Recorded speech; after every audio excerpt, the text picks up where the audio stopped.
আমার নাম হচ্ছে মিম আক্তার, আমার বাড়ি হচ্ছে বগুড়াতে। তো আমার বাবা মাদের মধ্যে আমার বাবা নাই, ভাই আছে, ভাই একটা আলাদা বাসায় থাকে বউ নিয়ে। আমি আর আমার মা আমাদের বাড়িতে থাকি। আমার মা টেইলারে কাজ করে। আমি লেখাপড়া বেশি একটা করতে পারি নাই, ম্যাট্রিক পাস করার পর আর লেখাপড়া করতে পারি নাই। যদি কারো সহযোগিতা পাইতাম তাহলে হয়তো লেখাপড়া করতে পারতাম। লেখাপড়া করলে একটা ভালো চাকরি করতে পারতাম, আমার সংসারের হালটা ধরতে পারতাম। যেহেতু বাবা নাই, সংসারের হালটা আমার ধরা উচিত, মাও অসুস্থ। তা আমার মা টেইলারে কাজ করে আমাদের সংসার চালায়। আমিও বড় হয়েছি, যার কারণে ঘর থেকে বের হয়ে যে কোনো কাজ চাইলেও করতে পারি না, যেহেতু বড় হয়ে গেছি।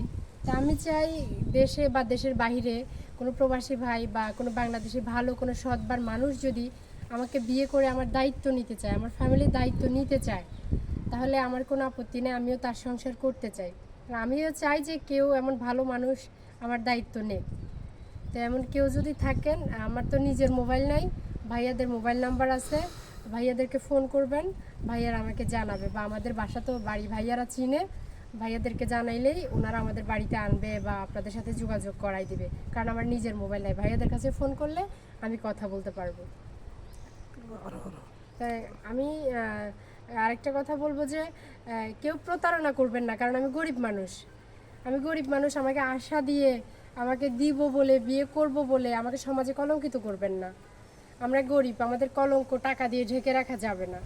আমরা গরিব, আমাদের কলঙ্ক ছড়াই যাবে তাড়াতাড়ি। কেউ মিথ্যা প্রতারণা করবেন না, মিথ্যা আশা দিবেন না। যদি কারো সত্যি করে সংসার করার ইচ্ছা থাকে বা আমাদেরকে সাহায্য করার ইচ্ছা থাকে, সহানুভূতির হাত বাড়াইলে সৎভাবে বাড়াবেন। মিথ্যা আশা দিয়ে একটা মেয়ের জীবন নষ্ট করে সমাজে কলঙ্কিত করবেন না, দয়া করে।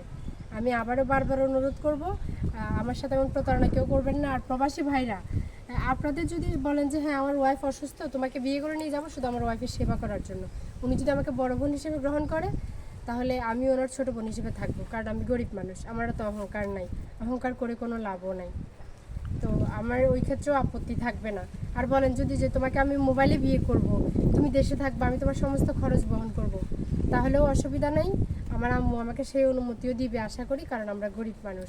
আপনি আমার সমস্ত দায়িত্ব নিয়ে আমাকে যদি এইখানে রাখেন, রাখবেন, বিদেশ নিলেও নেবেন, আমি থাকবো, আমার কোনো আপত্তি নেই। আমি চাই কোনো ভালো মানুষ আমার দায়িত্ব নেক, আমি ভালো থাকি, যাতে বাইরে গিয়ে আমাকে কোনো খারাপ কাজ করতে না হয়, আমিও চাই না। কারণ এখন আমি গরিব মানুষ, আমি বাইরে বের হবো, আমাকে একজন একটা খারাপ প্রস্তাব দিবে, টাকার জন্য প্রস্তাব দিবে, আমি রাজি না হলে সে আমার নামে একটা বদনাম ছড়াই দিবে, একটা কথা বলবে, রাস্তাঘাটে আমি লজ্জিত হব, সমাজে আমি লজ্জিত হব। এটা আমার সাথে করবেন না দয়া করে কেউ, এই সুযোগ যেন আমি না পাই। তাই আপনাদের কাছে আমি বলছি যে আমাকে একটু সহানুভূতির হাত বাড়াই দিবেন, আমি যেন লেখাপড়াটা আগায় যাইতে পারি বা আমি সাংসারিক হতে পারি, সংসার করতে পারি।